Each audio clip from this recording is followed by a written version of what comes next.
Hello and welcome back to Kindled. I'm your host, Haley Williams. I'm super excited today to bring you a conversation that I got to have with my friend John Harris of the Conversations That Matter podcast, all about Christian nationalism and the founding of our nation. Do we have a Christian founding? This is a topic that's been hotly debated for pretty much the entire time since the founding, or since anyone was far removed enough to forget what was actually at the founding and the beliefs that our forefathers held so near and dear. But I think you'll find that John addresses this from a very balanced perspective. He's not a fanatic, he is level headed, he is a historian and a student of history, and he's going to share a ton of wisdom and knowledge with us today in this episode, which I know is going to benefit you as it did me. It was very encouraging. I said after I recorded it that this was one of my favorite episodes I've ever done, if not my favorite, because it's melding history, politics, theology, culture, all of my favorite subject areas together into one conversation that is actually super timely and helpful and just beneficial for the body of Christ right now. These conversations are going on. I think we need to understand them. We need to be, knowledgeable and equipped to give a reason for the hope that we have, and to engage meaningfully and wisely with the culture. And so I think that this conversation is going to really bless you, and as it did me. Before I play that for you, just want to remind you to subscribe wherever you are watching or listening. If you are on YouTube, subscribe here. I'm trying to do a better job with the YouTube channel, uploading episodes and conversations here as they are produced. If you are listening on Apple iTunes or Spotify, or I should say Apple Music, iTunes is a thing of the past, I think. Apple Music or Spotify, be sure and subscribe to the podcast there so you get new episodes when they are released. Okay, here's my conversation with John Harris of Conversations That Matter. All right, so today on Kindled, I am chatting with John Harris. John, thank you so much for being here today. Thank you, Haley. It's wonderful to be back. Yes, yes, it's been a while since we last chatted, but I don't feel like it has because I've been listening to your show ever since, and it's one of my go-tos on a weekly basis just to catch up on what's happening in the world of Christianity and evangelicalism. And I feel like your show is one of the few that actually kind of talks about those issues from a Christian's perspective. I feel like we can find a lot of commentary on what's happening and what's wrong with the church from the outside. But I'm very thankful that you're doing the work that you're doing on Conversations That Matter to help us think about those things as believers. Yeah, thank you, Haley. Well, after I was on your show last, I think I followed you on Facebook or Instagram, and I keep up with the pictures of your family. I feel like I know them. It's weird, social media land, right? Like I can pull up pictures of your baby in my mind because you keep posting them, and so cute, by the way. But Yeah. it's a delight to be on your show again. Thank you. Yeah, yeah. I think we're Facebook friends. You're not super active on Instagram, right? No, No. I probably should be because that's where a lot of people are, obviously. But Yeah. I just I'm a millennial and Yeah. I stuck with Facebook, and that's what Yeah, I yeah. look I at. So, gotcha. Yeah, Instagram is really my platform of choice. I feel like it's funny because I could type like essays on Instagram stories, but when I hop over to X, I'm like at a loss. I'm like, what do I talk about? What do I say? I don't know what to say here. Like I just feel like I my mind is a blank. So I struggle with that. But I need to do better at kind of communicating or the same thoughts over there. But we only have so many hours in a day. So yeah, I'm the it's opposite of that. X, I have no problem. I have to probably limit myself because I could just talk all day on yeah. there. Instagram, I don't know really what to do. Yeah, that's funny. Well, I reached out to you because I think you're someone that a lot of people, when I think about their perspectives, I'm like, okay, well, I can think this person would represent an extreme version of, this perspective, and this person is over here. And so you're trying to, like, as you're thinking about these issues that come up in the public conversation, like Christian nationalism, a lot of times we're just trying to get our bearings, like who's where, who represents what position. When I'm hearing you talk about this, how do I understand it? And I think you do a good job of balance. I know that we don't always love that word. I'm not trying to say it's neutral, but you seem to represent what I find to be a biblical position, a biblically defensible position, and but you also understand the people who might be on more extreme spots on the spectrum, if that makes sense. And you represent their position in a way that you're not necessarily isolating yourself as like the only right one. And so as this conversation has come up with my audience, I've got Christian moms and women. By and large, I do have some men, but a lot of women that are in in their motherhood, in their homes, taking care of their kids, and it can be hard for them to keep up with like, what is this conversation? What am I hearing? People are calling the Charlie Kirk Memorial Christian nationalism, and now I'm having my in-laws or my sister or family members accuse me of being Christian nationalist because I seem to think what happened was good. And so people are really struggling to kind of think through this and think in biblical categories. And so I thought you'd be a perfect person to come on and help us do that. So launching into it, what first off, what was your overall take, I guess, on Charlie's memorial? What was your perception? How did you feel about it? Well, pretty good. I think a lot of us thought that this is amazing to see our leaders on the Republican side, obviously, but saying very positive things about Jesus Christ, multiple gospel presentations. It just felt very evangelical. I think some people are saying this is a revival, which might be taking it a little too far, but honestly, a revival could start. It's possible. We're a little too early to tell whether it's a Mhm. revival, but I think I'm very positive about what happened. Yeah. And so I mean, when you see people kind of out on the internet sphere, on the streets of the internet talking about, this was Christian nationalism, and I'm concerned. And we have a lot of like, quote unquote Christian or self-professed Christian leaders warning about what happened, really seriously taking this like this is a very concerning, scary moment in American history. What is your response to that? Like how would you respond to those concerns? Well, I think the people that are saying that are probably more left leaning and they see Christianity as one shade in a multiplicity of shades that represents the multicultural, pluralistic America of today. Mhm. So they're more comfortable with a neutral public square where any of these belief systems, whether it's Muslim, Christian, atheism, etc., can uh, have access to public accommodation. And Mhm. for them, they're probably looking at this and thinking this is exclusively Christian. Now, it's a memorial service for a Christian man, and so you have to Mhm. keep that in perspective. But I think because of Charlie Kirk's stature, Turning Point USA style, and the amount of people who were there, it did feel like a rally to some extent, or a crusade, like a Billy Graham crusade. So I can understand they're looking at this, drawing parallels, thinking this is the merging of the political, the power, the ability to make laws with a Christian uh, zeitgeist, and that's scary because they feel like they're going to lose the access of other religions that aren't Christian to public accommodation if politicians start exclusively privileging Christians. Mhm. Okay. Yeah, that's a really fair take.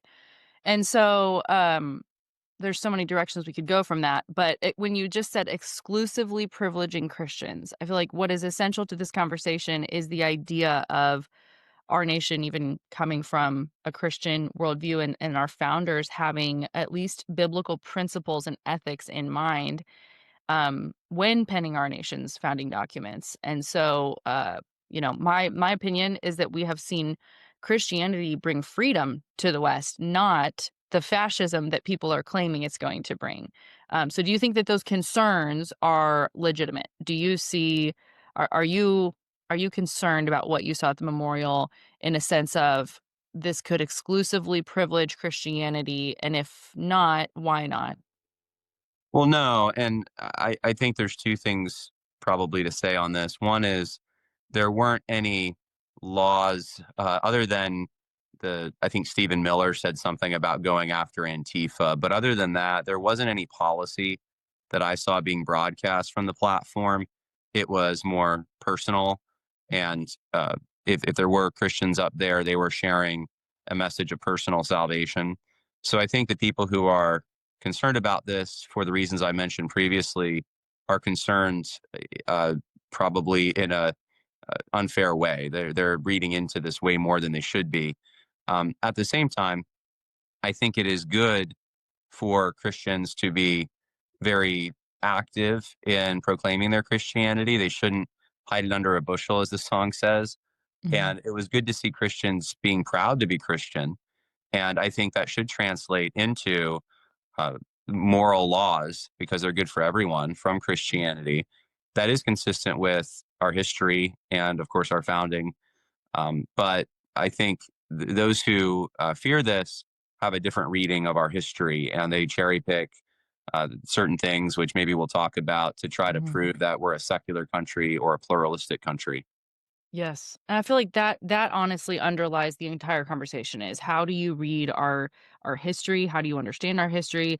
Are we just a democracy of like we vote all we're doing is voting on, the morality of the nation based on, unmoored from anything absolute, or do we have an anchor in something absolute, which is what is driving the ethos of the nation forward?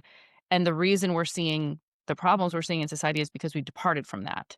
Obviously, the way I asked that question, you know what my opinion is, but Right. but I agree. I feel like that's what we see a lot of the concern is rooted around really more of this belief that Christianity should not be privileged. My frustration with that, and I would like to hear your thoughts, is like every single it, politics is religious in nature. Like when we boil it down to w- legislating morality, well, whose morality, right? And so, how do you not, with any given law, whether that is defending the rights of the unborn or who has a right to our nation, how do you not privilege some perspective and some religion? And is not every single one of us seeking to have our perspective and our religion privileged? Is that Right. accurate? Yes. Yeah. There, I think in the secular or modern would be a better word. The modern world that we live in, Enlightenment rationalism has reigned supreme for a couple hundred years in various parts of Europe and in the United States. It's been a gradual process, but somewhere around the turn of the 20th century and probably between World War I and World War II, we became modernist. And I think in that process, we've looked back on our history and we've tried to take examples of where minorities were tolerated, which is true, and then universalize that to say that's definitional to our country. And it's not. It's it just means that there were those who were granted a limited level of access, but they were not allowed to take the very character of the country in the direction they wanted. And there's so many examples of this. The Amish are a good example. Obviously, they do not serve in our military. If the whole country was Amish, we would be in trouble. But we have a tolerated minority status for them and have for a long time because it's not a threat when their numbers are low. In fact, they contribute a lot to our economy and society and all of that. So there's all other groups that are like that. The Roman Catholic Church was present on these shores from the time of the founding, but Charles Carroll was the only Catholic who was party to the signing the Declaration of Independence. There were only two representatives at the Constitutional Convention for the Constitution who were Roman Catholics. So very small minority. And it didn't really create a lot of waves because they didn't have the cultural power to enact changes that would have made the United States beholden to Rome. But Mhm. if you look at our history, even in the Revolutionary War, that was one of the issues that people had. They were very concerned that Canada seemed like it was going Roman Catholic. They didn't want the United States to go Roman Catholic. And we've even had political parties like the Know Nothing Party that have been against high levels of Catholic immigration because not necessarily that every member was just against Catholics on a personal level. They just didn't want the character of the country to change from Protestant to Catholic, even though tolerated minorities were certainly acceptable. I'll just name one more. And Jewish people here, you had a lot of Sephardic Jewish people. Now, I say a lot, I only mean 2,000. So in the grand scheme, actually, it's very little, but there were thousands. So Mhm. they just did not try to change the country to conform it to Judaism, Right. and that was perfectly acceptable.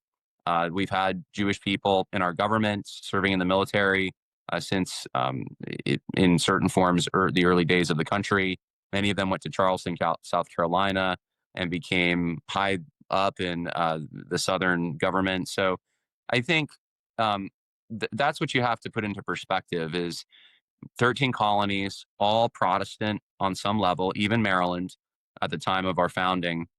And there might have been different shades of Protestantism, but they were all Anglo-Protestant. They were all Congregational or Anglican, which became Episcopalian, with Presbyterians in the backcountry, Baptists and Methodists gaining in their numbers. But all of these different groups were Protestant, and they shared very similar values. And if you want to say worldview, you could use that term. The next sponsor I want to share with you is We Heart Nutrition. We Heart Nutrition is a pro-life, family-owned supplement company that makes premium, research-backed supplements for men and women at every life stage, from preconception to pregnancy, postpartum, menopause, and beyond. Every product is crafted with the most bioavailable forms of nutrients so you actually feel the difference. There are no watered-down formulas, no unnecessary fillers, just wholesome, effective ingredients. Plus, they give 10% of every purchase to pregnancy resource centers to support moms and babies. I want to share with you something that someone asked me recently on Instagram was, girl, how do you not have postpartum hair loss after having your baby a year ago? I have not noticed your hair looking thin the way that it typically does. And I will tell you, I did lose a little bit of hair because obviously there's a huge hormonal dip after you have a baby. The biggest one a woman ever experiences, you're gonna lose some hair. But this was the least amount of hair that I've ever lost in all 4 of my pregnancies. And I believe it's because I was taking throughout my pregnancy the We Heart Nutrition prenatals. And then after pregnancy, I transitioned immediately into the postnatal, which supports your body and really just gave me everything I needed as I was breastfeeding, getting less sleep. Nutrition is spotty in those early months, weeks, days. I am going to credit We Heart Nutrition because it's really the only thing that's different compared to my other pregnancies. I'm 5 years older than my last one.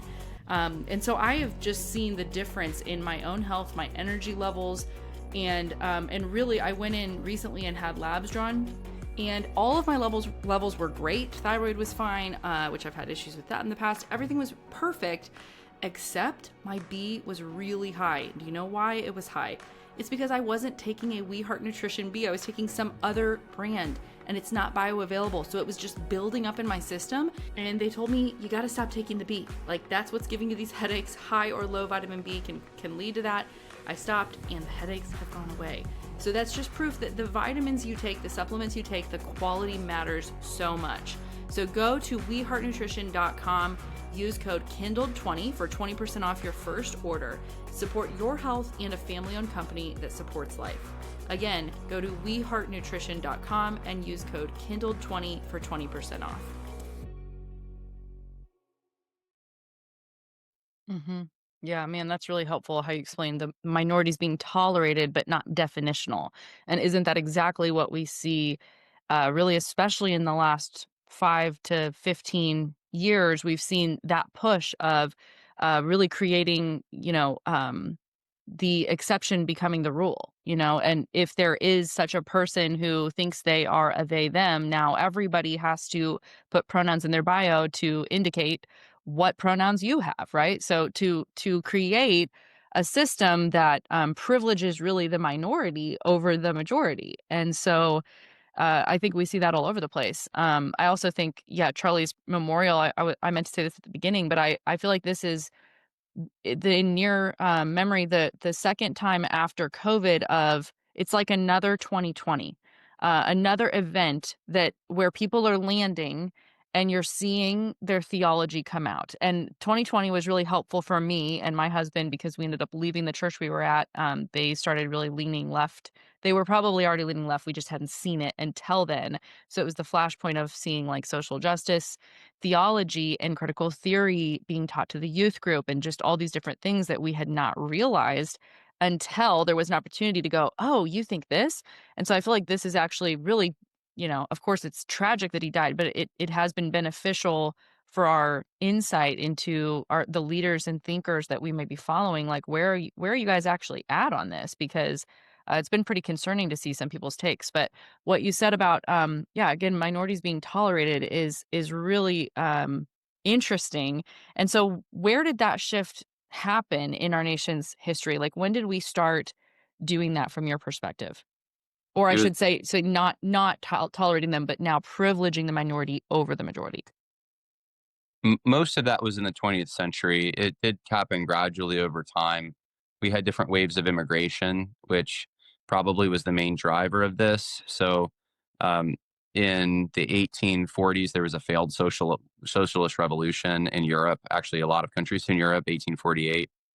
And we received a lot of German immigrants from Europe at that time, and a lot of them became out in the Midwest publishers of newspapers and so forth. And some people trace the liberal media to those days, and that's where it started shifting. But um, I do think that as immigration ramped up after the American Civil War, and we had a lot of Roman Catholics coming from Ireland. That happened actually before with the potato famine as well. And then we had uh, high numbers of Jewish people, Ashkenazi Jewish people, coming because of the Russian pogroms. We all of a sudden, in many cities, New York is actually about an hour and a half south of where I'm sitting right now, and that was one of the main ones.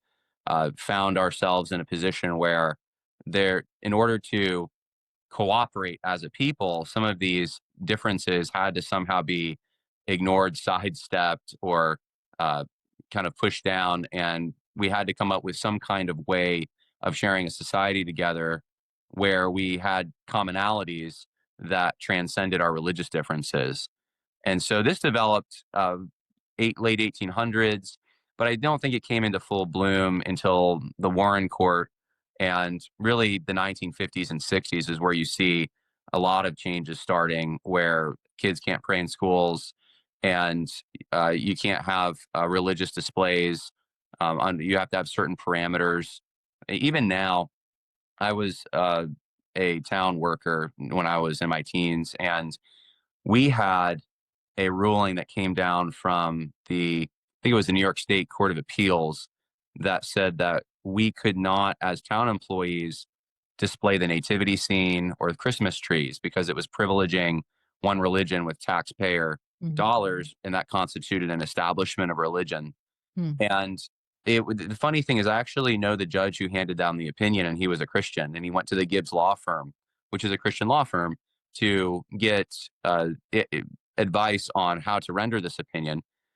And that's sort of the way Christians themselves think now, that they are just Oh. one of many. And uh, now there's some pushback against this. But even the pushback has been, you can have a religious display as long as it fits within a historical framework. So if it's part of our cultural tradition, it's fine. So it's not on the basis of whether it's true Mhm. or whether it's right. It's on the basis of whether it's antiquated, archaic, and nostalgic. Mhm. And I'll take that, but that's not really the root of the issue. It doesn't get at the underlying issue that's really present here. If Jesus Christ is Lord, as Christians believe, we should realize He's Lord in every arena, and that includes the public domain. So, it's sort of a long story of how we got here. A lot of court Mhm. cases building on each other over time, a lot of precedent set down, and then a lot of people being inculcated through public education into a more secular neoliberal framework that Mhm. privileges neutrality and believes in the myth that you can actually have a neutral public square, which you can't. And I think we're at the point now where that's all breaking apart. People realize that's not true. Mhm. People, it seemed like during the Cold War that was possible because we weren't the Soviets, and everyone was held together by a common enemy. We believe in freedom, but these were all very vague terms that were open to definition, Mhm. and we still had a Protestant hegemony in this country. As that hegemony has faded and has been, I think, exclusively relegated to the Bible Belt, people feel it more. They feel that they're they don't trust their neighbor necessarily. They don't know if they are actually friends or enemies, and and this is just producing more and more chaos. And so people are trying to find some way of still sharing a society together. And some people, like even Elon Musk and guys like Joe Rogan, are finding their way back to a Christian culture, even if they're not Christian. They're thinking that's the unique thing. That's the thing that we are. We got to get back to it, or else we'll lose our identity. Right. Yeah, when you said, we were loosely held together by a kind of a nebulous idea of freedom, I instantly thought about how, well, right, and who gets to define that? And we're seeing the problem with a plurality of definitions of freedom is one woman says, I have the freedom to do with my body what I want. And another says, I have the freedom to, put this explicit content in the school library because I believe it's educational for children and they need to learn these things, right? So it's like we all don't agree on what freedom means, and that's the problem is as we got away from an understanding, and obviously government education didn't help with this. It actually furthered this. It hasn't prevented us. It's ushered us even faster along this progression of detaching morality from um, our laws, or detaching the idea that your religion can be separate. Your religion has nothing to do with the laws of this nation. That your convictions and beliefs, and it really just denies the notion that secularism is a religion, that we are by definition worshipers, right? All of us are, and we can't get outside of that aspect of how God made us. Like it's not a matter of whether, but which. Like what are we worshiping and who? And so I think that's kind of what it seems like the conversation is coming back to. And there are Christians who disagree with that framing for sure and would say, no, that's not the conversation. You can be a Christian and you can go and vote like a Christian and not privilege your religion. Um, but to me, that seems to misunderstand the intent, like you were talking about, of the founders, and the fact, like you said, of the fact that almost all of them were Protestants. Um, and so I guess let's talk about that for a little bit. The founding of this nation. I know that's a big debate, and I know that we won't solve it in 45 minutes. But can you help us understand what was the perspective of the founders, and did they actually intend to create a nation that was informed by biblical ethics and principles, or was it more of that modern interpretation of this is just we're a pluralist society, and we're all on equal footing. Yeah, George Washington in his farewell address says there's shades of difference between the colonies. So there's 13 separate colonies, and some of them were at the, I'm trying to think if at that time he said this, it was still the case. I know during the Constitutional Convention it was that some of them still were under their royal charter. Uh, Most of them were under new constitutions they had formed either in 1776 or after. So these are entities that pre-existed our Constitution, that operated themselves as nations, if you will. They had their own unique laws and ways of doing things. So they were autonomous, and they each had different laws when it came to religion.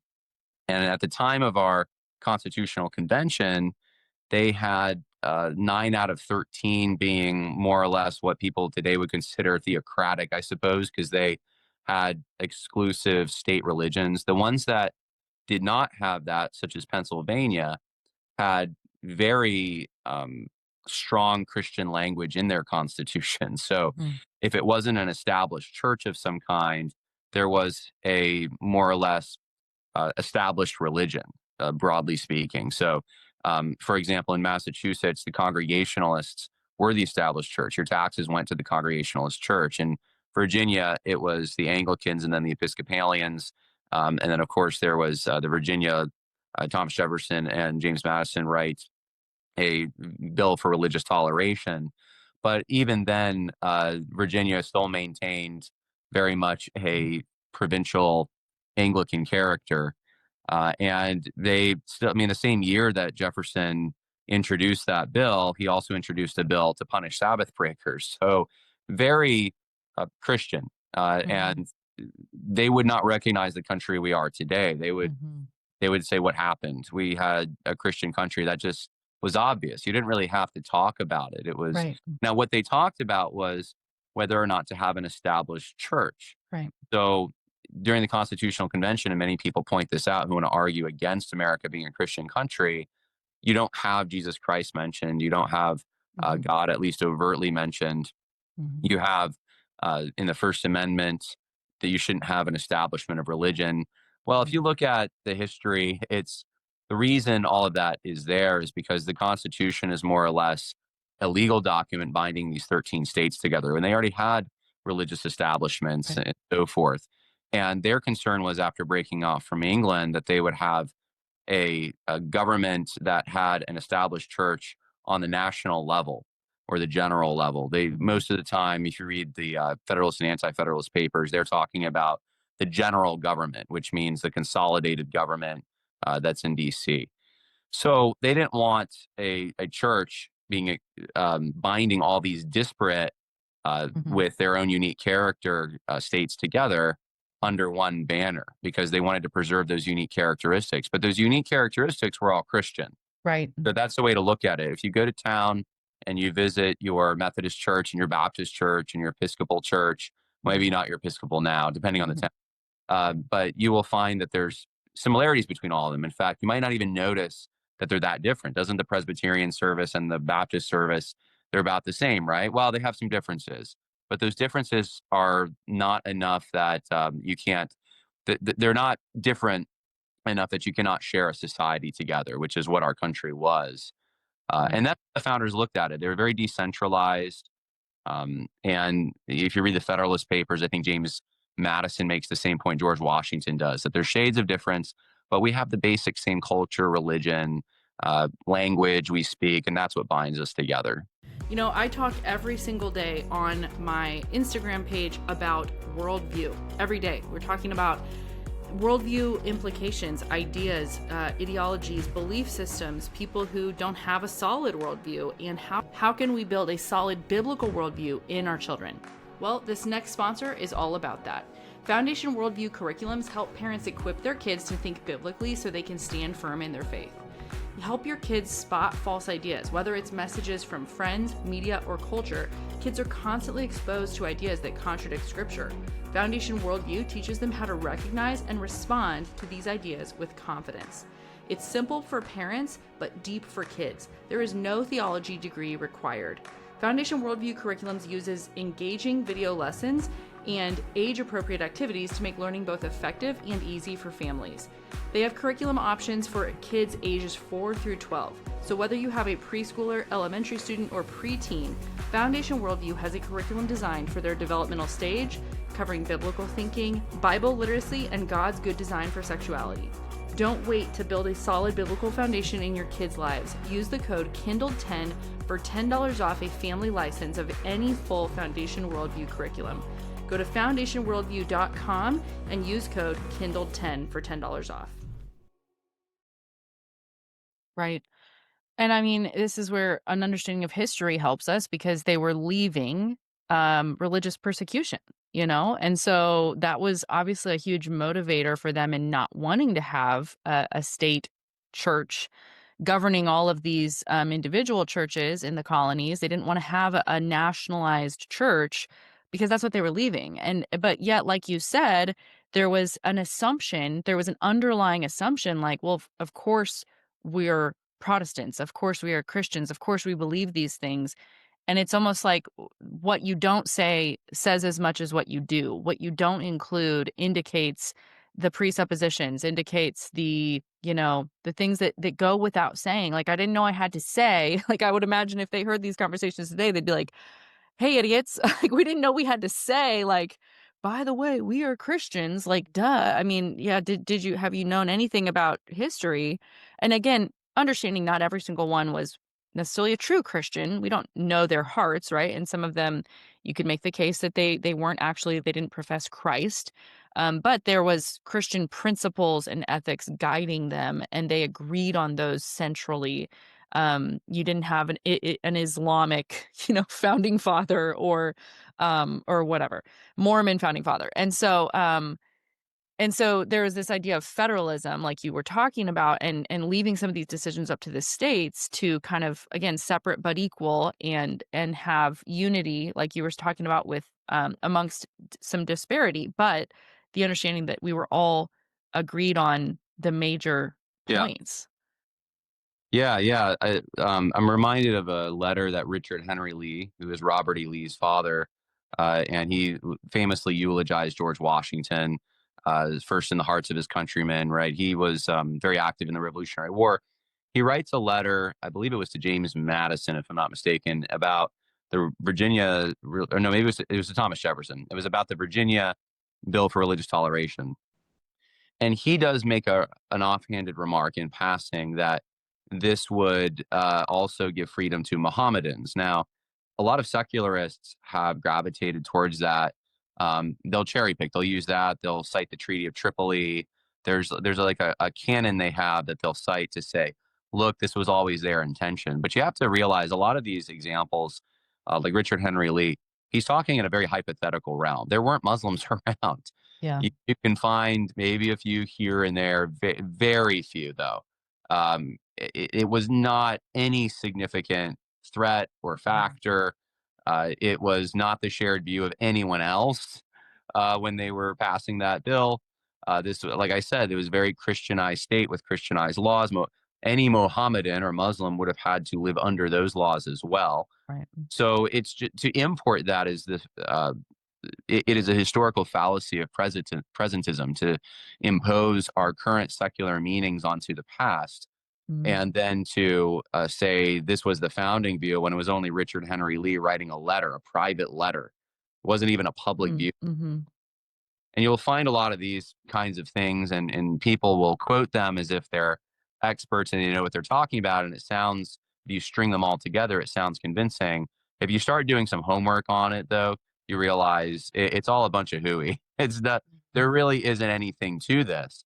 These are Christianized societies, and the overwhelming majority of quotations from the Constitutional Convention, even in the Federalist Papers, you find a bunch of this they're from the Bible. No one's quoting the Quran, right? No one's citing the Iroquois Confederacy. No one's looking at these other. You could say the Greeks and Romans influenced them because that's Western Civ. That's true, but they looked upon that as examples of where forms of government like democracy would work or not work. It was an experiment. Let's look at the experience of the past to see if democracy works or not. They weren't looking at that for moral guidance in every area. The Bible was their moral guidance. So I think if you immerse yourself in the founding generation, you do not come walking away thinking these were pluralists. Right. And so that leads me to this question. How would you define Christian nationalism today? And were the founding fathers essentially Christian nationalists? Yeah, so this is a little difficult. I'm going to give you the academic perspective and then the pop level perspective, which the pop level perspective is probably more helpful. But the academic perspective is this. First, you have to define nationalism and then Christian nationalism. Nationalism itself, for conservatives who are steeped in the founding, they tend to be suspicious of this because, like I said before, you had 13 separate states. The nationalists were the ones who wanted to eliminate the distinctions between the states. So people were very suspicious of this who were more conservative. I don't want to be a nationalist. I believe we have 13 separate nations, so to speak, and sometimes they would talk about it as if it was all one entity at a nation. Other times you had 13 separate nations, but nationalism was this idea that all should be consolidated. So it was kind of a negative term. Fast forward to around the turn of the 20th century, there are these clubs that form across the country called Bellamy clubs. And Francis Bellamy was a famous socialist. And his cousin, actually, Edward Bellamy, was one who wrote the Pledge of Allegiance. And so Francis Bellamy clubs were, for one of the terms they used to describe themselves, were Christian nationalists. We are Christian nationalists. And it was Fabian socialism, but it was a Christianized form of it. Now, in America, socialism was always bad. It was associated with atheism, with licentious living. And so in order to introduce socialism, they had to come up with a religious version of it. So you had the social gospel, and you had the one of the versions of it was this Christian nationalism. And if you go through their platform, it's basically it's all socialism. We want a healthcare, free healthcare. We want people taken care of into their old age, right? And this is just Christian charity. This is what Christians should do. So the term nationalism, the term Christian nationalism, negatives. Now, this is where we get into a pop level reading of what's going on today, though. Um, I think what happened under Trump is the media kept saying white nationalism, white nationalism, white nationalism, and people stopped buying it after a while. They realized that wasn't exactly true. Trump wasn't a Nazi. He wasn't a white nationalist. He wasn't a Klansman. He wasn't any of the things the media was trying to make him out to be. And so they had to pivot because you had too many racial minorities who were also supporting the MAGA agenda. And what was a convenient term that still sounded scary? Christian nationalism. Well, it was ever since the Nazi German government and then iterations of fascism since then, nationalism itself took on a new meaning in Europe. Nationalism was the opposite of communism. It was a response to communism. It was a reaction to communism. Communism is a globalist movement. Workers of the world unite. Nationalism says we want to retain our national distinctions, but also there's a hint of modernity in there. So for the Germans, it was National Socialism. We're still going to be socialists. We're just going to do it nationally, not internationally, right? So that became very scary, knowing what happened, what the Nazis did, and then after World War II. And I think this was a media term to conjure up the same kind of thing white nationalism would conjure up, but without having to say white nationalism. And it seemed to make more sense. A lot of these people supporting MAGA are Christians of some variety. So they use it as a pejorative. That started, I would say, mostly during the contested election time. That's when I started really hearing this in the media. Look at the Jericho March. I think that was the first time you really heard a lot of media outlets saying, this is Christian nationalism. Hmm. Well, some Christians heard that and they started saying, you know what? Let's just say your terms are acceptable. We'll receive this pejorative and we'll turn it around and say, yeah, we're Christian nationalists. What of it? And then that takes the sting out of the media pejorative. You can't use it as a pejorative if there's enough people using it as a positive. Now it doesn't have the same sting to it. People aren't running away from it. And I think that was kind of the moment there were some Christians and enough of them who said, I'm sick of just letting the media define us. I'm sick of running away every time and trying to separate myself from whatever bad pejorative they use. I'm just going to say, you know what? Yeah, I'm a Christian nationalist. And there were different versions of this that were created. So the media's creation, and I think this is what binds all of these iterations together. The media meant essentially they want to do away with pluralism and neutrality and privileged Christians. And that's very scary. It's going to be, everyone's going to be forced to be Christian, maybe even. It'll be forced conversions. You had guys like Stephen Wolfe in his book, Case for Christian Nationalism, having a very particular reform view of this. But in his work, he says basically Christian nationalism is the country conceiving of itself as Christian. So the country's identity is Christian. Its social mores are Christian. You have Andrew Torba and Andrew Isker co-authoring a book on Christian nationalism. These are in the early days of this. And it's different version, but it's essentially very similar that we should have a Christian identity. Since that time, you've had more and more people came out. I saw even, was it Walsh from the Daily Wire? The person, Michael Walsh, is that his name? I'm trying. Matt Walsh. Matt Walsh. That's what I said. Sorry, Matt Walsh. Him saying essentially the same thing. Yeah, we're Christian nationalists. And he's Roman Catholic, right? So now you have people that are beyond Protestants getting involved and saying, yes, we have a national character and that character is Christian on some level. And I think if you boil it all down, that's the commonality between all these different versions, because there are versions, but they all identify the country as exclusively Christian on some level. That makes a lot of sense. That's been my reaction too to these accusations is like, yeah, okay, if by Christian nationalist you mean I want to return to the intent of the founding fathers. I want to, for instance, at a national level, recognize that there's only men and women, and that women deserve to have protected spaces, and that We're not going to accept like transgender people in the military, and different things that in my view are a benefit and a blessing of quote unquote Christian nationalism, or really just some sort of anchoring in absolute truth, some sort of tether to reality. That's been my reflexes. I want to be like, yeah, sure, call me whatever you want. I just want to return to some semblance of normalcy and stop this insanity. Like that's what I want. I want to stop seeing, really. And what it seems to me is that the only way, to uh, get that is to return to an understanding that all religions are not created equal. There is actually some religions, namely Christianity, that leads to better society. And the very nation that affords you the right to criticize the government is Christianity. Because we don't actually believe that we can force you to believe in Christ. We don't believe it's not a crusade in the sense of, you're at the tip of a sword, like profess Christ or die.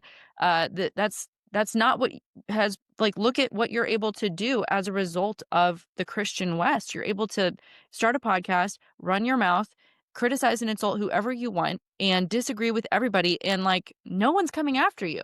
You couldn't go to a Muslim nation and do that. So, correct me, or what are your thoughts there? Like, what's your response to that? I think you're right, Haley. Yeah, no, I think you're sensing exactly what's happening. It's I think normal average Christians, especially since that funeral for Charlie Kirk, that are saying finally, if that's Christian nationalism, then having a funeral for someone and proclaiming the gospel and national leaders being free in their personal lives to Right. say that Jesus is actually a positive force in our country, then sure, if that's what it is, then that doesn't seem that scary. Mm-hmm. There's some people obviously who still are reading into it to try to say it's scary and so forth, but I don't. I think it's very positive, and I'm hopeful. I think my job over the years has been to uh, detect threats, and I've always conceived potential ways that there could be threats. Mm-hmm. Of course, there can be someone evil who comes in and tries to capture this energy, and is a grifter and doesn't really believe it and wants to lead us off a cliff. I mean, that could happen no Mm-hmm. matter what, right? Yeah. But you can't let that stop you. I mean, that's Mm-hmm. going to happen in any circumstance. There's always evil people that are willing to take advantage of things. So I think when the name of Jesus is out there in a positive form and people are being told by elected officials that the gospel is actually the power of God to salvation, then Christ is being proclaimed. I mean, that Christians should be jumping for joy at that, Right. even if they don't agree with all the politicians who are saying it. That's a positive force in our country. If more people follow Jesus, we'd be better off. I mean, how is that Mm. controversial? Right. Do you want to learn Canva?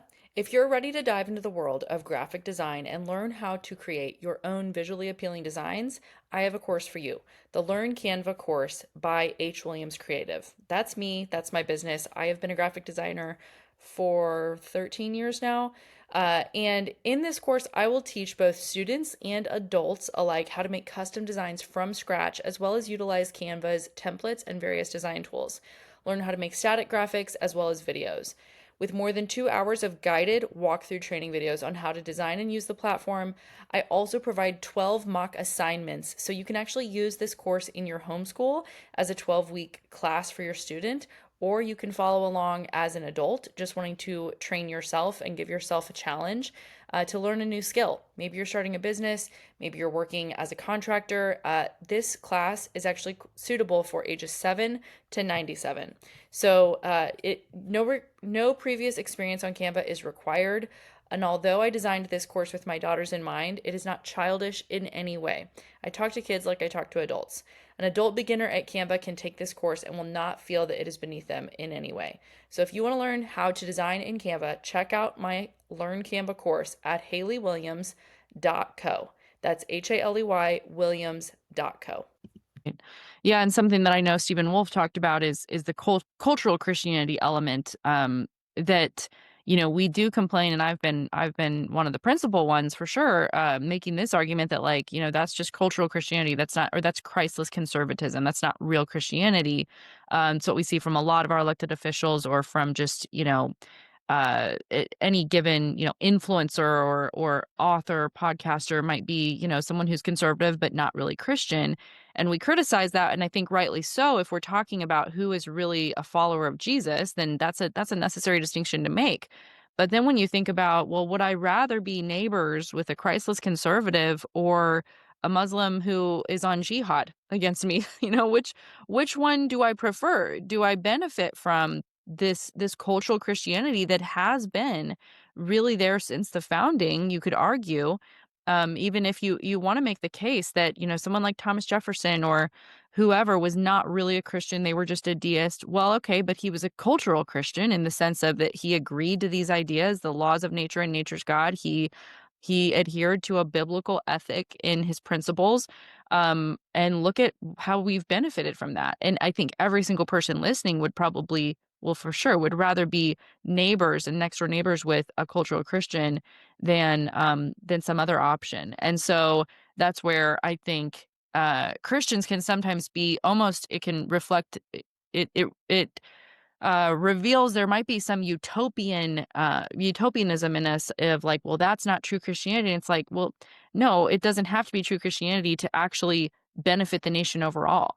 Like conservative principles can benefit benefit the nation without necessarily being explicitly Christian. Does that make sense?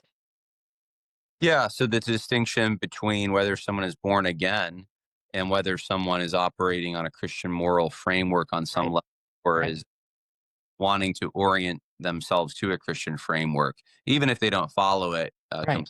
or are not able through the Spirit of God to follow it with the right motivation. So, Right. Like Trump. I mean, I think Trump like is perfect example of that probably.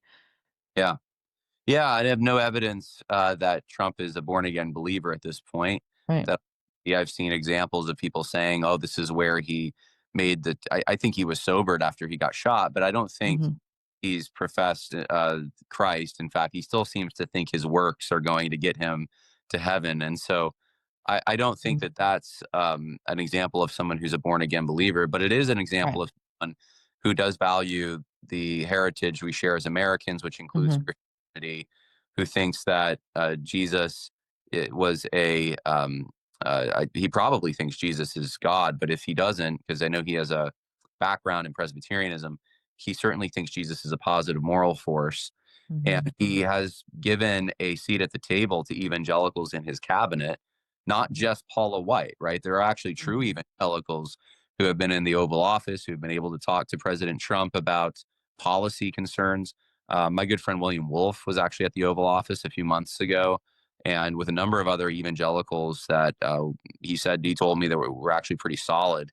And so I think it's better to have Trump in there than Biden, who, if he had any Christian influence, it was from left-leaning Christians who don't want to privilege Christianity. They misinterpret Christianity to mean tolerance for a culturally pluralistic society of some kind.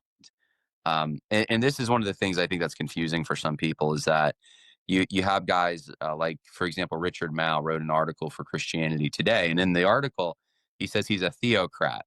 But it's funny because he goes, when I say theocrat, or when I say I believe in theocracy, what I'm really saying is I believe Christianity teaches pluralism. And it's Hmm. like, oh, okay, so what you've done is you're calling pluralism Christianity. Right. Trump doesn't make that mistake. Mhm. I don't think people in his cabinet do either. They see Christianity as a Mhm. unique religion with its own moral framework, and it's to be contrasted with these other religions. And if you bring too many Muslims in, it becomes Dearborn, it becomes Right. Minneapolis. It's no longer Christian. It's a different country fundamentally. And if you go to those places, you'll see it real clearly. I feel like I've left America. Yeah. It's different. And if you want to keep your country, then you have to keep Christianity. Yeah, it does seem to boil down to that. And so, what would your response be to the kind of the progressive? This is actually, I really resonate when you said you feel like your mandate is to detect threats. Similar. That's been my trajectory as well. And one of the things that I see as one of the biggest threats in this conversation is those who refuse to acknowledge that they're actually progressives. They still claim the label conservative Christian, but they've deconstructed to some degree. They have started to view themselves as like the mouthpiece for the minority, the underrepresented, to constantly criticize the church. And anyways, what I see them doing is really cautioning people against Christian nationalism.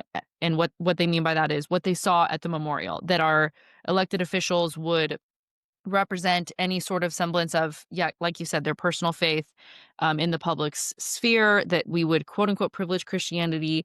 And that is I guess, a very big difference of perspective of, should Christianity be privileged? I mean, this whole conversation, we've basically been getting at the answer being yes, because we were fundamentally a Christian nation, in the sense that, yes, our perspective is privileged because that's what our laws are based on. And so in that sense, yes. Now, like I said, I think Christianity actually creates the most freedom for people who are not Christians, right? Because we aren't conducting a holy war. We aren't going next door and suicide bombing our neighbors. And so in my view, it's not the question of Christian privilege, I guess, depends on your definition. But could you kind of help us understand that? Like, are we privileging Christianity? Is that good? What are the pitfalls there? Well, I'm reminded of Thomas Jefferson when he ran for president. People said that atheism was going to become the default setting. Christianity was going to be kicked to the curb because Jefferson was supposedly a deist. And a lot of these election, oppo kind of research, or it's not even research, just sloganeering against Jefferson, like we're used to in any political campaign, have been recirculated. That's even where the Hemings, I call it a myth, but that the story of Sally Hemings and Jefferson's relationship comes from, and so forth. And if you think about it, that wasn't exactly true. Thomas Jefferson, he had been in France. Yes, in the early days of the French Revolution, he was kind of optimistic. He realized, oh, wow, this has gone off the rails. This isn't good. And they were trying to do something very different than the American Revolution. It was all in the name of reason. And it was a new ideology. And that's what modernity has given us, is a rotating kind of assembly of ideologies that substitute for religion. And anyway, to get back to Jefferson, he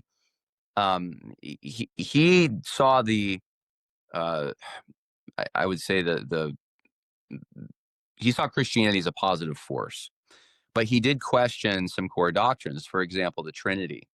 Mm-hmm. Now, to deconstruct in 1800 generally meant you are going to start questioning things that don't seem to make sense rationally to you. Mm-hmm. So the Trinity was one of the main ones that was questioned. But yet, Thomas Jefferson is friends with Charles Clay, who's a Calvinist pastor. He even helps fund a church that Charles Clay plants in Charlottesville, Virginia. The great deist, Thomas Jefferson, right? He's helping Christianity out. And that was deconstruction, if you want to call it that, back in 1800. It did not have the same impact on society. I think it was bad. It was spiritually a threat. But these people all recognize, no, we need a Christian moral framework to have virtue, and we have to have virtue in order to have freedom. Well, today, deconstruction is a bit different. What do people start questioning? It's not the Trinity. They'll eventually get there. They'll eventually start saying, evolution doesn't make sense of, the Bible doesn't make sense on creation. They'll start getting to those places, but it usually starts with a social view. I just don't think that it's nice to homosexuals to say they shouldn't get married. I don't think it's great. It's nice to say women shouldn't have abortions. It starts with these social things and then goes to die. It's the opposite. And it starts as a very baseline threat to the created order God has established. It doesn't really get more basic than that. And so I think deconstructionism today for social health is much, much more of a threat, much worse. If you have someone who questions the Trinity, as bad as that is spiritually, but they still believe, obviously boys are boys and girls are girls, then you don't have the same kind of social threat present in that. Which And we could so, see even give an example of there with Mormonism. They're an example of that. Yeah, and I think Mormonism, spiritually, it's a very bad threat. I think socially, there's even some things that I would quibble with, very so. But I think that a Mormon society where there's still sort of an inherited basic Christian ethos, Mm. at least when it comes to a lot of moral issues, is much preferable to. I live on the cusp of the Northeast, where it's very godless and pagan, Mhm. and I was driving through to Maine through New Hampshire, and I noticed seemed like every town we came across, I'm like, where are the kids? Why is it that all these old churches all have transgender flags, or they're converted into restaurants? Or, I mean, it's sort of a dystopian feeling that this society is on its way out. It's dead. Uh, Mm. and this was the stronghold for the Puritans and Congregationalists, and now it's Mhm. totally post-Christian. It's disgusting the kinds of things that you see, the kinds of flagrant moral abuse and twisted things that are just publicly displayed. Yeah, I think I'd rather be in a Mormon society, even though there's Right. threats there. It's just I'm not going to see pornographic things, right? I'm not going to Right. see that my children will ask me about why does that man, why is he in a dress? You Right. know, so so yeah, I don't know if that gets at your question, but I, long and short of it is, to have a cultural Christianity is a preferable thing, even if not everyone is born again. Right. And we don't seem to have a problem saying this about any other institution, saying a Christian family, a Christian school, Right. Christian music. We don't say, well, is 100% of everyone a born again believer? We just say, no, no, no, they operate by a Christian moral framework. Yeah. And that's usually what we're saying. Or on paper, there's Christian doctrine there, or the majority of people are born again. I mean, we mean different things, but we usually mean there's a Christian identity present. And why can't you say that about a Christian country, that there should be a Christian identity there? Yeah. Yeah, exactly. And that's where it gets back to like I think that comes down to our issue of like, are we looking to me that reveals a lot of times actually a perspective. A lot of times the critique is um God's kingdom is not of this world. Okay. So stop trying to Christian nationalist your way out of this problem. His kingdom is not of this world.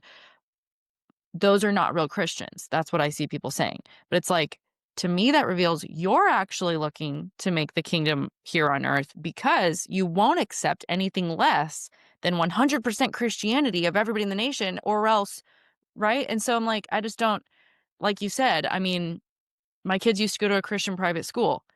Everybody wasn't a Christian. Like, in fact, probably less than half of the kids who went there were actually Christians or even being raised in what I would consider a Christian way. Like, maybe they were only going to church so they could maintain their admission at the school. But I knew that in that context, they were going to at least be getting biblically based curriculum and education. It doesn't mean that everybody was a born again believer. And there is a different threat with that in the sense of my children looking around going, now, if they think everyone's a Christian, the problem is then they get a bad idea of what Christianity is. But I made sure to tell them just because you're at this school doesn't mean everyone's going to act like a Christian because they're not a Christian. And so you're still going to have sin. You're still going to have kids that are bullies. You're still going to have kids that go behind their parents' back and sneak around and do stuff like because again, like we just have to help our children and ourselves understand these categories. Like just because Christian is the label over it doesn't mean everyone inside of that is actually a true believer. And I feel like we have so many scriptures that help us understand that, like abide in me, like and you if when the branch abides in the vine, it will produce fruit. And so we can look and we can help, help ourselves understand, like, is this really someone who believes and has been transformed and given a new heart and mind, or is this someone who is kind of Christian in name only, right? And the same thing happens in Congress with Republicans in name only. This happens all over the place. It just seems like Christians have a hard time thinking in these categories. I think Jesus' parables of the sheep and the goats and the wheat and the tares even show that the church itself, the visible church, will have Right. those who are not Christians involved in it. Of course, the invisible church, when Jesus says, "My kingdom is not of this world," is composed exclusively of born again believers who are going Right. to. So even in the institution, the temporal institution of, or the visible institution of the church, Yeah. when you walk into a local community church, you're not going to have 100% of the people there. Right. And again, you have your posers, you have people who profess it, but they don't Mhm. live it. And I think if the church doesn't have that 100%, why would we expect any other institution to have Mhm. 100%? Mhm. We want that. We work towards that. We Right. certainly want as many people coming to heaven as possible, but we recognize in a fallen world, there's always going to be deceivers, and Satan himself is the one that is planting the tares among the wheat. He wants, that's his job, is to try to corrupt the, Mhm. the good. And so, I don't look at Charlie Kirk's funeral or subsequent efforts to Christianize the country in those ways as um, I think this is important, a utopian scheme whereby we're going to reach 100%, everyone's born again, everything's perfect. It's not going to happen until Jesus comes. There's really no expectation we should set up for ourselves that when we say Christian nation or Christian country, we mean everyone's born again. That would be a straw man. No, what we mean is we want to get back to more of a Christian character in our moral laws and in our social mores and traditions and celebrations. It Mhm. means, I'll give you some concrete examples. It means that when there's a Veterans Day memorial celebration or remembrance activity, we want a Christian or a local clergy member to come and give the invocation. We don't want it to be some pagan that is doing that. When Christmas comes around, we would like for Christmas carols that are overtly Christian. Mhm. We would like nativity scenes and Christmas trees to be displayed. We would like for there to be "In God We Trust" on our money and on top of our courtrooms, Mhm. right? Everything I've just mentioned are things that are just very basic American things, but they're being challenged and have been challenged now for decades that this is somehow a violation of separation of church and state. But no, that's actually just the way that this country has always been. We've always recognized, even in the Constitution, a system of rewards and punishments after death. Why else would you take an oath on a Bible, right? Um, that Mhm. there's the only reason you do that is because you think I'm going to be held accountable by God Mhm. for the job that I do here. So even our common law that made its way into our own Constitution assumes a Christian understanding of morality. And if we ditch that, then we open Pandora's box and we get all kinds of chaos. And that's actually, I think, what's going on. We've, Yeah. the last 10 years, started to open it up. We've gotten Mhm. a peak, and it's a horror show. It's terrible. And Yeah. there's enough people that seem to say, even people who voted for gay, or not voted, but they were for, when polled, for gay Mhm. marriage, now are looking back and saying, gee, that seemed to have led to things I didn't really consider. Maybe that was wrong. Right. Um, I have an atheist friend of mine who was he was for those things. And I remember a few years out, like this was 2019 or 2020, he texted me and said, I was wrong. I Mm. didn't think that it would go from gay marriage, which I didn't think would affect Mhm. anyone. Mhm. That's the argument they used, to now my daughter's going to be forced to compete with males in sports. I Mhm. never saw that connection, but now it makes total sense. That's exactly why would I think that wouldn't happen? Right. I'm eroding the creation definition. So getting back to something as basic as men are men and women are women is part of the Mhm. uh, sort of resurgence of Christian morality. And this is what makes me so thankful for our founders being so much smarter than we are today on the whole, is that they did understand the nature of God and man. They understood that men were not angels, and they said that. They understood that there need to be checks and balances on power, and you see an understanding of depravity even at its most basic level in our Constitution, in the Bill of Rights.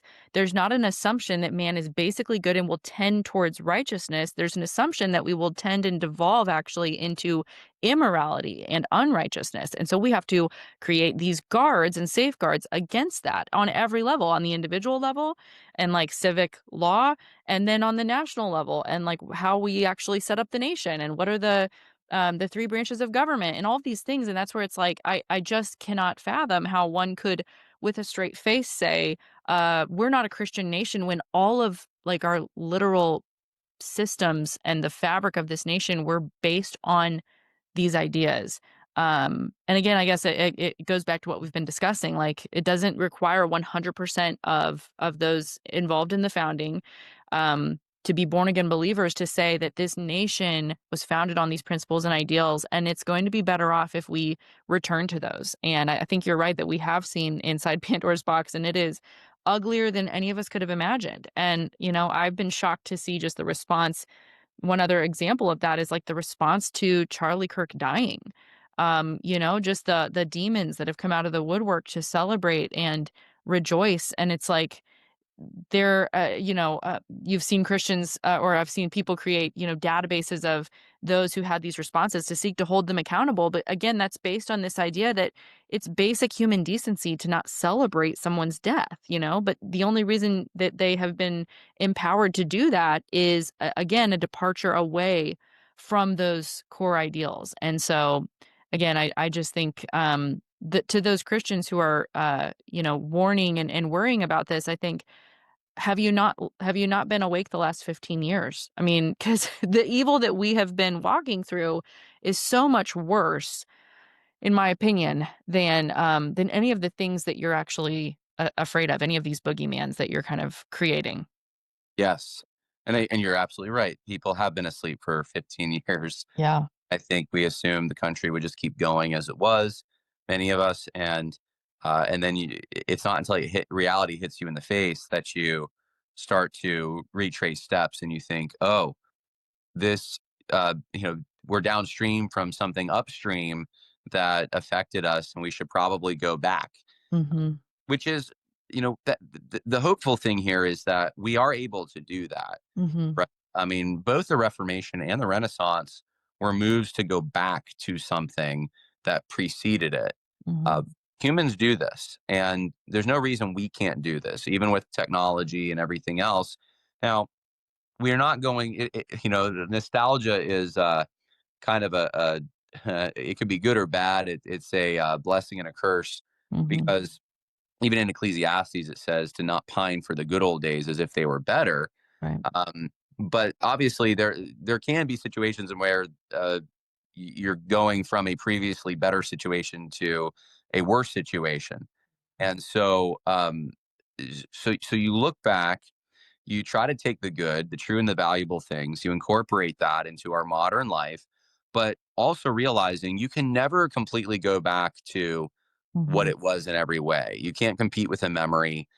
It's going to look a little different, but we still, the timeless things, the good, the true, the beautiful, Mm-hmm. the moral law of God, these things are always able to be incorporated. And so that's what I think where we need to orient ourselves is towards those transcendental values that have maintained our civilization for centuries. And they can continue to do that, but we have a choice. And I think at Charlie Kirk's funeral, I've heard that was the largest gospel presentation in history with the amount of people who viewed it. Mm-hmm. People have a choice. They've been confronted with the choice of whether or not they are going to follow Jesus Christ or not. And they don't have an excuse now. They heard it very clearly articulated. Rob McCoy did a great job. He wasn't even the only one. Frank Turek, yeah. Yeah, Frank Turek did. Even, Rubio, I think, is a Roman Yeah. Catholic. Mm-hmm. Like he said, I was like, sounded like an evangelical. It was Yeah. very good. And people who saw that can't now say that they didn't hear the truth. They did. What are they going to do with it? And if we, on an individual level, all decide we're going to orient our lives around the morality of Christ, and not only that, I mean, this is the ultimate goal. We're going to bend the knee by repenting and believing the gospel. That itself will have a ripple effect in our country that will change everything, including public policy. It'll make our streets safer.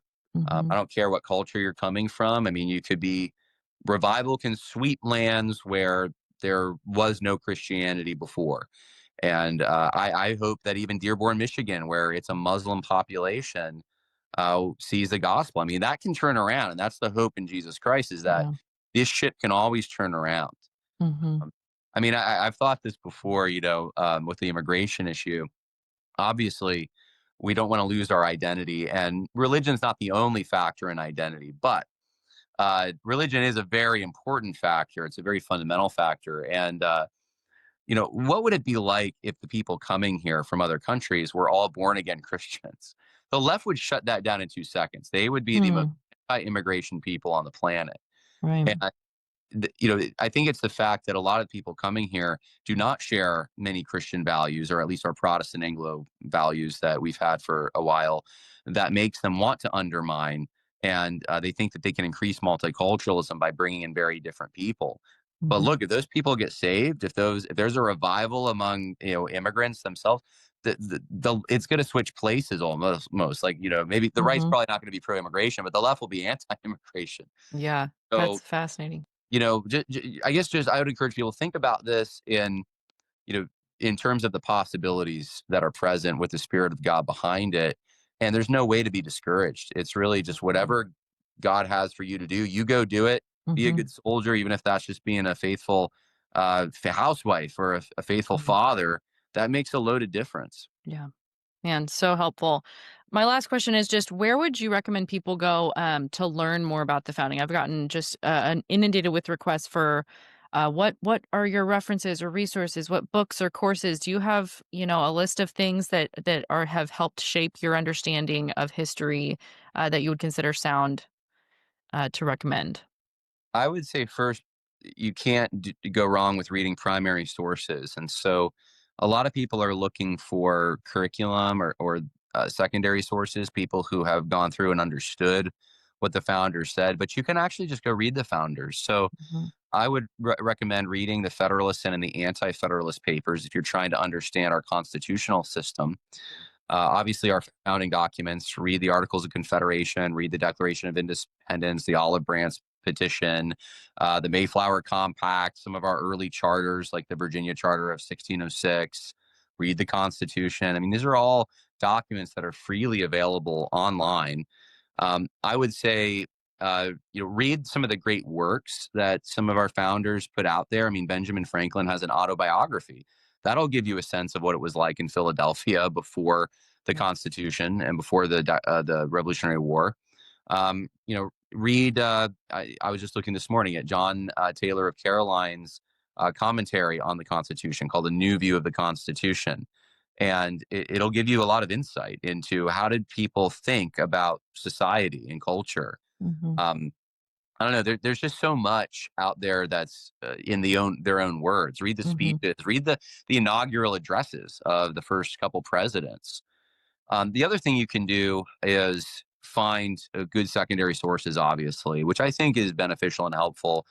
I find biographies helpful, and um, you have to be careful. What I've generally told people is anything post 1980, you got to take with a grain of salt. Most things before 1980, though, are pretty good. Yeah. So, really, any biography of George Washington or any of our founders probably that is preceding 1980 is not bad. Mhm. I personally like Brian McClanahan a lot. He's a historian, and he has his own platform called McClanahan Academy, where Okay. he has courses on all kinds of topics that are founding era. He's written a few books on the founding fathers. Um, Liberty Classrooms, another good resource online. Tom Woods is the one behind that, but they have some really good historical stuff. I myself am doing a series on the Great Conservative. I think it's such a long name. I'm trying to think I think it's the Great Anglo Conservative Great Works Books Mm. Collection. So yeah, I got to come up with a better name, but I'm trying to put out every month one episode where I talk about some famous figure. So we talked about Edmund Burke. He's British, but Mhm. the last one was the Anti-Federalist Papers. I'm going to do one on John Taylor of Caroline. I'm going to do one on John C. Calhoun after that. So I'm just kind of working my way through the 17, 18, 1900s through, hey, this is our rich Christian Yeah. and conservative tradition. We kind of lost it. Let's get back to it. Mhm. Um, but yeah, those are just some recommendations. If there's a specific era or a figure that you're thinking about, I can probably try to recommend What something. are your thoughts on Mark David Hall? I love Mark's a friend. I've Mhm. interviewed him before. Mark, now I haven't kept up with him Mhm. lately. he put out a book on the Christianity and the founding Mm-hmm. that was really good. He did one. Daniel Dreisbach also did one called "Reading the Bible with the Founding Fathers." Mm-hmm. Both of those are excellent books, I think, on this topic.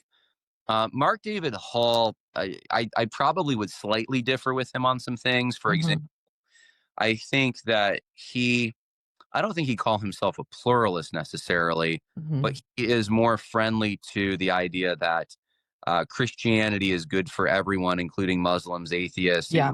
They should all want a Christian country because this is translated into values that Right. are common to all. And I would differ with that because I actually think that while I agree that Christianity is always good for everyone, I think that Muslims don't share that. Neither Right. do atheists. Right. I think we should be uniquely Christian, and that actually Mhm. means uh, we should distinguish ourselves as Christian. It Yeah. doesn't translate into liberal values; it translates into Christian values. Right. But yeah, I think Mark David Hall is an excellent resource. Okay. That was the one thing that I noticed in an interview. I heard him say that exact thing, and I was like, I get your point, but haven't we seen where this has gone? And so, aren't we trying to kind of preserve a little more national identity as a Christian nation than just to say it's so great because it can be the melting pot for everybody? It's like, well, I actually want to have a country that's distinctly Christian and Right. doesn't become really what it has been. Like I want to backpedal from this. So, but yeah, other than that, I found his work to be helpful. Yeah, he definitely emphasizes and proves, beyond a shadow of a doubt, in my opinion, that the founding fathers were influenced by Christian ideas. Mm-hmm. I think it's an important part of this. I would just go further. I'd say it's not just ideas; it was a culture. Yeah. It was something that they took with them because it was a tradition that went back to Right. centuries for them. So Right. it wasn't born out of thin air from Christian ideas. This was the world that they took for granted because it's the world they grew up in. Yeah. And so very real celebrations and mores Mm-hmm. and just the way women treated men and men treated women and Mm-hmm. we're all just baked in to Yeah. who America was. And I think that's important. I think Mark David Hall functions somewhat as an apologist for Mm-hmm. founding fathers in Mm-hmm. that he is oftentimes in more liberal audiences than I'm in, trying to Mm-hmm. argue for them not being monsters, which is the way Yeah. they're so Right. often perceived. And so I would look at some of their quote, like for example, and this isn't just Mark David Hall. A lot of conservatives will do this where they'll say, well, look at all these founders who were against slavery, right? Yeah. And then try to paint all of them as they were just all these, abolitionists. Well, that's not exactly true. So if you look, I think what's important in history is you try to get all the facts and then Mm-hmm. you come up with a paradigm that makes sense of all of them as much as possible. And so the founders were a diverse group of people. That's important to understand. They had different views on a lot of things, which is why it took time to even get the Constitution passed and Mm-hmm. ratified. But one of the things they did all share in common is they did all value Christianity on a basic level. Yeah. If it was anything they agreed on, it was that. Yeah. And that's the one thing that seems to be attacked more than anything else. Right, So right. And this is where it just goes back to, we, like you said, read primary sources, understanding they're not perfect, read secondary sources, understanding they're not perfect, but just educate yourself, get a lay of the land. And I feel like this is an opportunity for people to really dig into our nation's history and take themselves back to school in a sense, the same way a lot of us had to in 2020 with BLM and the social justice movement and black squares. And oh, my favorite influencer posted this. What does that mean? What do they really believe? Hold on. Elevating what? Melanated voices? Why would you do that? Anyway, I just see it as an opportunity for people to really, again, like educate yourself and dig in and understand that, yeah, like nobody's perfect. I'm not perfect. I've had to delete episodes that I've aired in the past as I have come to realize, oh man, Enneagram, not a Christian tool.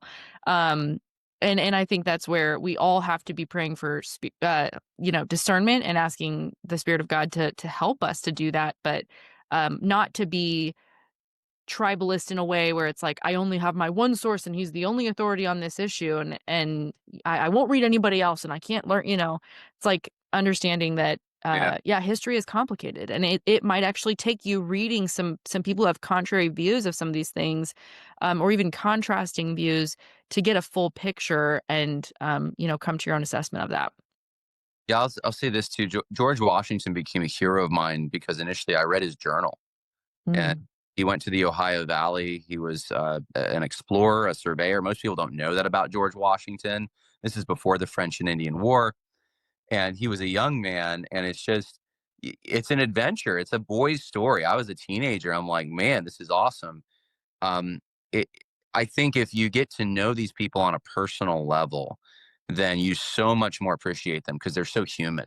mhm, And that's how you make a hero, right? It's not just abstractions. It's not just, okay, what did he believe? Let's run a test to see if that conforms to what I believe, right. or modern people believe, and we'll judge him based on that. It's like, get to know the human himself, get to know the stories, the experiences Mhm, that shaped him.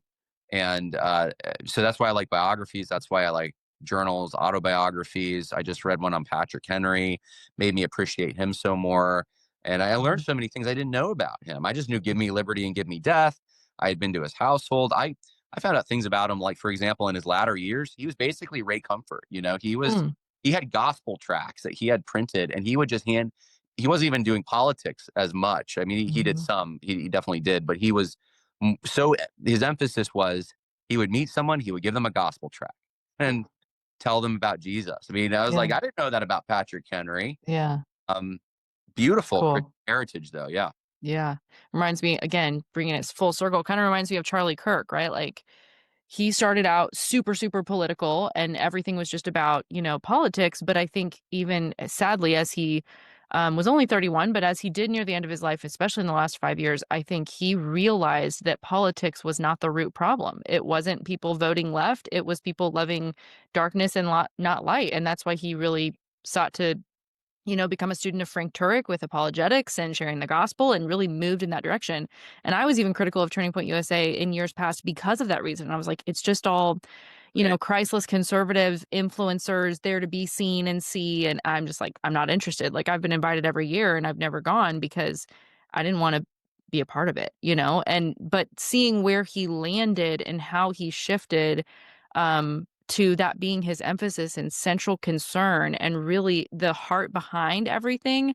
It's not that it wasn't about politics, it's that it was about so much more than politics. And I think you can see how even his character, can be depending on the soundbite you clip and choose to cherry pick. Like, he can either be defamed as like this racist, bigoted monster, or he can be, seen to be a man who wasn't perfect, but was clearly a Christian and grew in sanctification as he matured. And like, I think we have to be able to understand and think critically and understand, like, history is complicated and people are on journeys that you don't always have the fullest picture when you just pull one soundbite, one sentence.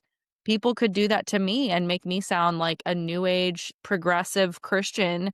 They could if they found something that was really old, but then, like, if you don't take into the full picture of, like, well, how has God grown me and shaped me, that's I don't know, that you would arrive at a false view. Yeah, that's all of us. I remember someone who's a personal friend of Kirk wanting to introduce me, and I think it was 2020.